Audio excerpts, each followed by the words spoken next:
Hi there. We had a very interesting hearing this morning on the wrongful death claim against Brian Laundrie's estate. Guess who didn't show up? Do you think the judge entered a default judgment against Brian Laundrie's estate? No, and I'll explain why not. But guess who did show up? Very interesting hearing. All right. So I want to first say thank you to all of those of you who have subscribed and to welcome all of you new subscribers. Thank you for joining our community of analyzers. And if you haven't subscribed, please do. Hit that like button, share these videos, hit the bell notification, and please do leave a comment or question because I want to know what your analysis is, because this video is simply my opinion, my analysis, and it's for education and information purposes. Okay, so let me give you a little background in case you popped onto this channel. Nichole Schmidt, Gabby Petito's mother, in her role as the administrator of Gabby Petito's estate, has filed a wrongful death claim against Brian Laundrie's estate, not against Brian Laundrie's parents. It's against Brian Laundrie's estate. Now, assuming there's something of value in Brian Laundrie's estate, say for instance, and again, this is a terrible tragedy for both families, but at the time of Brian's death, did he have any money in savings? Did he have any money in the bank account? Did he own any assets, a car, real estate? Was there a life insurance policy? Anything? Is there any kind of assets that would apply if there's a judgment entered against Brian Laundrie's estate? Okay? It's not against Brian Laundrie's parents. All right. But here's where Brian Laundrie's parents come in. They were appointed by the court as administrators ad litem, that's the legal term for this, administrators ad litem, for purposes of defending the wrongful death claim against Brian Laundrie's estate. There's someone else, there's an attorney handling Brian Laundrie's estate, but for purposes of this wrongful death claim, the court appointed the Laundries as the administrators. But the Laundries did not show up at the hearing this morning, which was a motion for default brought by Nichole Schmidt because she was not getting any response to her claim, her wrongful death claim. She was getting no response from the estate, no response from the administrators of the estate, the Laundries, okay? The Laundries didn't show up, but guess who did show up? Steve Bertolino. Now, Steve Bertolino is not the attorney of record in this case, in this wrongful death claim. In fact, there hasn't been any attorney that has appeared, made any appearance. However, let me show you something. The motion for a default was filed, and I should say, and served to an attorney. And that attorney's name is William Galarza. And I hope I'm saying his name correctly. It says right here, counsel for Christopher Laundrie and Roberta Laundrie, administrators ad litem. That's who was served with this motion for default. Did that attorney show up at the hearing? No. Did the Laundrie show up at the hearing? No. Steve Bertolino was there. Okay, and what does Steve Bertolino do? I guess providing helpful information to the court. He's not a Florida lawyer. I think he's a New York lawyer. Steve Bertolino told the court that he was there for purposes of making sure that the default judgment was not entered against the Laundries personally, right? It should be, if there was a default judgment, and I'll get to that in a second, it would be against Brian Laundrie's estate.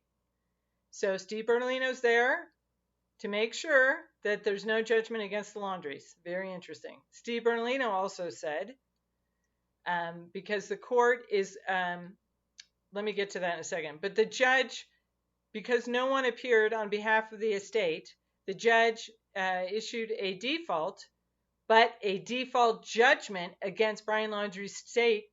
In Florida, you have to do a jury trial first regarding the default judgment. It's up to the jury to give a default judgment, okay? Steve Bertolino said that the Laundries would stipulate to the amount of damages, because I guess in New York, they only have the jury look at the evidence for purposes of damages to not incur the expense of a jury trial. They just have the jury focused on the damages, proving out the damages. I guess in Florida, again, I'm not a Florida lawyer. I guess in Florida, the jury has to decide those factual issues that are alleged, those allegations that are alleged in the wrongful death complaint by Nichole Schmidt. Number one, did Brian Laundrie murder Gabby Petito? Number two, were Brian Laundrie's intentional acts the proximate or direct result of the expenses incurred, the loss of companionship, the burial, the funeral expenses, etc., incurred by Gabby's parents? Okay, those are basically the factual issues that a jury would be deciding. What Steve Bertolino said is that the Laundries would stipulate to the amount of damages, waive the expense of the jury trial for all of that. They'd go ahead and they'd stipulate to the amount of damages to be paid for out of the estate by Brian Laundrie, I presume, right? So very interesting. And Pat Riley, the attorney representing Gabby Petito's mother, Nichole Schmidt, he said that they have talked, I guess, I'm paraphrasing, that they have talked about stipulating to some amount of damages. So there's a possibility of settlement. But the judge set it for trial, right? Because in Florida, the jury has to decide. Set it for trial. The trial date currently is scheduled for December 20th, 2022. It's estimated a 2-day jury trial. And that was an estimate given by Pat Riley. And I assume that he said it would include jury selection. So I assume what that means is going to be a quick case, right? Maybe the administrators, the Laundries, will be defaulting again at that. They won't be showing up for trial either. Maybe no one will be appearing. They'll let a default judgment, let the jury decide. Maybe the jury concludes there's a default judgment, and then they have to enforce that against Brian Laundrie's estate if that happens, okay? So what's interesting, 2-day jury trial, and the judge is also going to be ordering up 2 panels of 50 prospective jurors. Because of the high publicity of this case, it's more than likely that jurors may have a prejudgment on this, may not be able to be fair and impartial, may have economic hardships, all those reasons to be excused for cause, plus each side gets preemptory. They can excuse jurors for whatever reason. Okay, they don't have to state the reason. So very interesting. I wonder, I wonder if Bertolino and Riley are going to be working out a settlement here and it won't go to trial. I wonder if the Laundries will be defaulting, as administrators will be defaulting. What's interesting, though, is if, keep in mind, there's the Petito versus Laundrie lawsuit for intentional infliction of emotional distress that Gabby's parents have filed against Brian's parents personally for damages in excess of $100,000. Well, if this case, this wrongful death claim proceeds through discovery, where the Laundries could be deposed as administrators, what knowledge did they have regarding Brian murdering, Brian's intentional conduct, blah, blah, blah, right? We don't know yet. But there's fact finding that they may be able to discover evidence pursuing the discovery, depositions, requests for production of documents, all of that, written interrogatories, all of that, all of those discovery possibilities may result in finding evidence maybe that they could use in the emotional distress lawsuit. You see what I'm getting at? See the strategy here, all right? And I also think it's interesting that Steve Bertolino showed up. I mean, he's not the attorney on the emotional distress case. He's not the attorney of record. That's somebody else. No one has appeared in this wrongful death claim.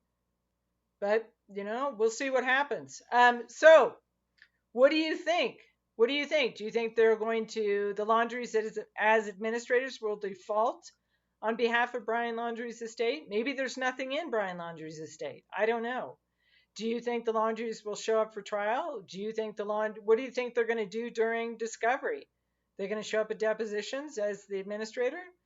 Do you think the case will get resolved? What do you think? What's your analysis? I want to know, so please do leave a comment or question.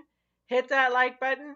Please share these videos. Hit the bell notification. Oh, and by the way, I'm going to be doing a video on the Laundries' response to the Petito versus Laundrie emotional distress lawsuit. They filed their answer.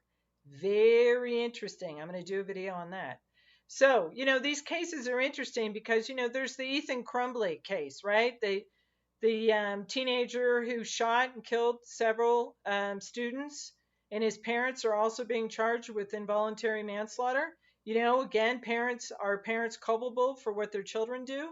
You look at the Petito versus Laundrie emotional distress lawsuit. Are the Laundries culpable for what Brian Laundrie did? Very interesting cases, very interesting. So here's a wrongful death claim. What the judge said, granted the motion for a default this morning, but it's set for jury trial. So, very interesting.